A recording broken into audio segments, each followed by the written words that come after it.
Role as an intake and resource specialist is basically to be that first point of contact for people that are coming into the agency. So it could be people that are inquiring, people that are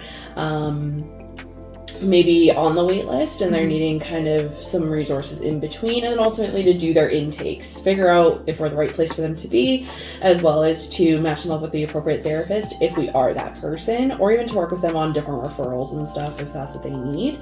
But yeah, essentially just to be that kind of welcoming face for them. An intake and resource specialist is new. So I started this position back in September, but I've been with the agency before that. And so it was out of a need that we had a wait list, and the wait time was over 4 months at that point to get in to see a therapist. And so and then that was combined with the resourcing piece, because it kind of goes hand in hand, where again they maybe weren't able to get in to see someone right away, but then we could hook them up with something that could kind of meet those needs in the meantime, and then also work on the wait list. And so since I started this role, our wait times have gone from 3 to 4 months to now they're maybe a month. Our services are free. We do have that 15 session cap, but it's 15 free sessions, and our clinicians aren't just going to drop you either if you're really struggling.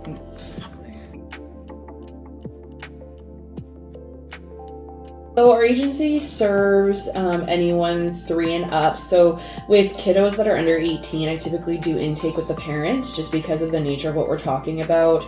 And oftentimes the kiddos, they're still in that, they're not fully understanding kind of what's happened. They may not know why they're here.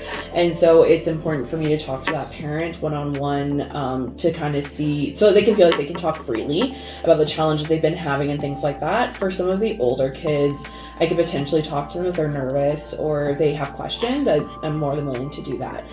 And then for our adult clients, it's just kind of us one-on-one. And there's no age cap. It doesn't matter how old you are. We can still take you on.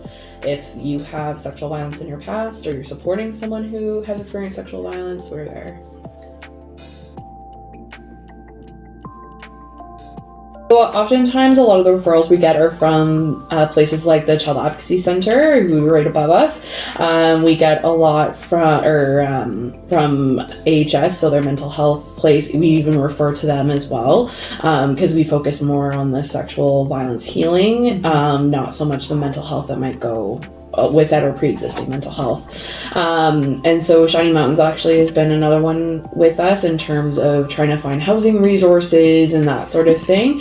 They're definitely ones that we go to on a regular basis. Of course, the victim services units, we work with them as well, and often get referrals from them.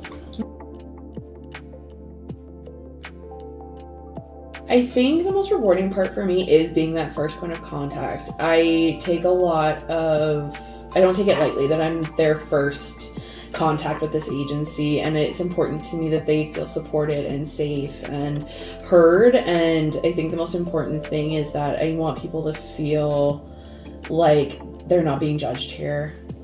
And we believe them no matter what. It doesn't matter how long ago it happened, what the circumstances were. We believe them and we will help them in whatever they need. And so that can be a challenging part, hearing people's stories, but it also is very rewarding to see how they come in during intake, where sometimes they're so nervous and anxious because it's scary to embark on this, and we don't not recognize that. And so then seeing them leave and it feels like a weight has been lifted. They're like, oh my gosh, I can finally talk about this with someone who's actually going to listen and isn't going to blame me for it, or is actually going to help me get some peace from this. And so while it's not necessarily great to have, because people aren't coming here for fun, they're coming here because one of the worst things has happened to them. But it's also a great thing to see the relief and them to see there is a light at the end of that tunnel. Especially when sometimes I'm maybe only the first or second person they've ever told. And so I'm honored to be that person. And that's kind of what keeps me going, is being that listening ear for them, and so that they don't feel like they're alone, that, I'm going to be non-judgmental and everything like that. So.